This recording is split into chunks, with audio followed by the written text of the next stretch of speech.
Death. For many, it is a concept to be feared, to be respected. It is the ender of relationships, of knowledge, of everything that you were and will have ever been.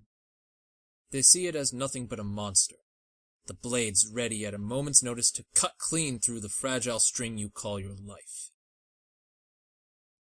For others, it is but the next great step in the journey of existence.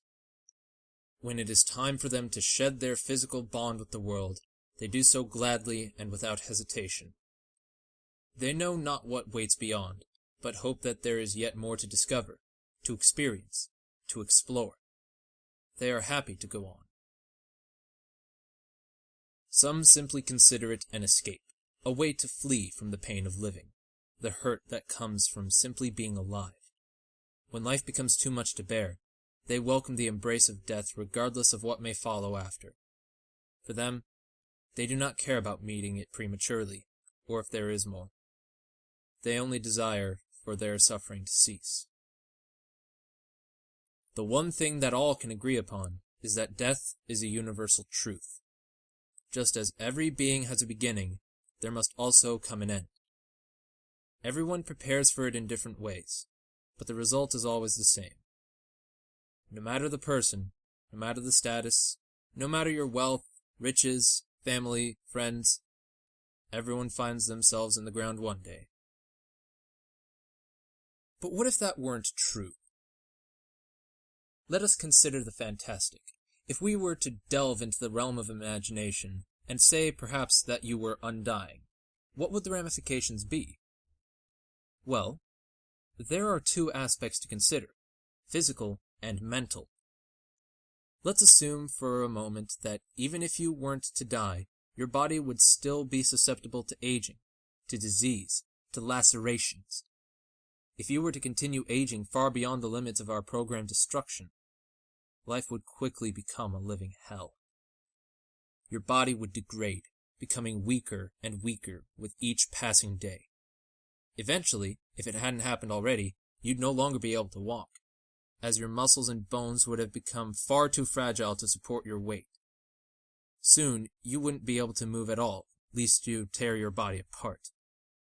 And once your eyes were used up and dry, the world would turn black to them, as well as the rest of your senses in due time. Imagine a fate such as that, paralyzed, blind, and deaf to reality, but alive. A mass of disintegrated bone and flesh, maybe no more than a puddle of soupy tissue, but yes, alive. Not so extravagant a thought, is it? Or maybe, earlier on in your eternal life, you found yourself struck down with a disease of some kind. Maybe cancer? While others may have failed to beat it, you wouldn't. However, perhaps you wouldn't quite succeed either. It is possible to assume that, without proper and timely treatment, you'd simply be stuck in a stalemate with it for the rest of your life, which in your case is a long while. Imagine the pain that others go through in those last few moments of their life. While many people are ever eager for their death to arrive, for an end to their suffering, a torture so great it forces people to beg for the sweet release of life leaving their bodies. But that isn't an available option to you, is it? No, you'll simply be left to your torment as the tumors continually grow, pressing hard against your bones, your nerves, your muscles, enveloping everything inside you. Who knows what will happen given enough time? No one before you has lived long enough to see. And finally, what if you were wounded? What if you were tortured? If they cut your limbs apart and left you there, because they have a guarantee you won't die? What if they removed your skin, inch by inch, until you were nothing but bloody muscle and tendon underneath, where even the lightest of touches would send cascading waves of pain throughout your vessel, but not kill you? That is what you face on the physical aspect, if you were to become invulnerable to death. But now we must move on to the mental consequences. Let us ignore all of what has been stated above, and imagine that you're a perfectly healthy individual. No sickness and no aging. For 50 years or so, you might feel very confident about your choice. But what happens when your family starts to die?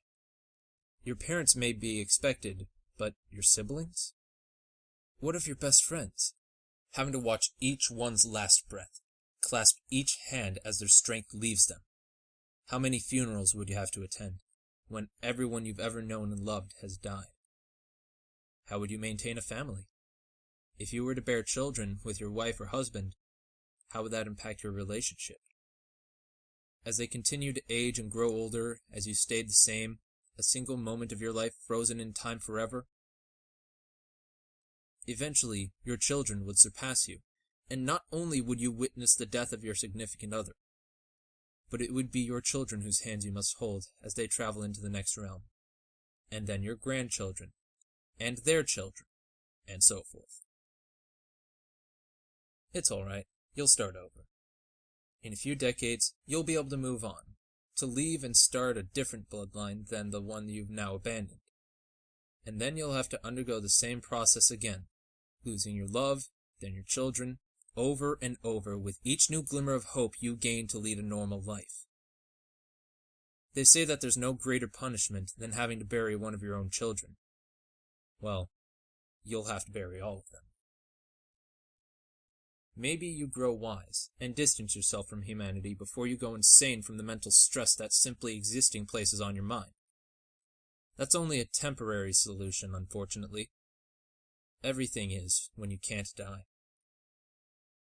When the earth falls into the sun in billions of years, and the sun burns itself out of existence, what then is left? You'd still be there. The one constant in the eternity of the universe, floating through dust and ghosts of your solar system throughout the dark void of space. No oxygen, no heat, and no company. Completely alone for the rest of eternity.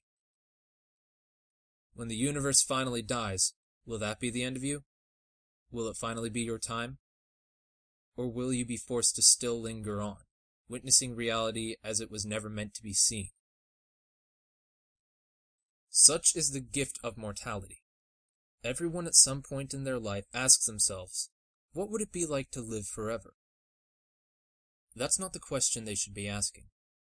The true question you should ask yourself is this: what happens when an immortal wants to die?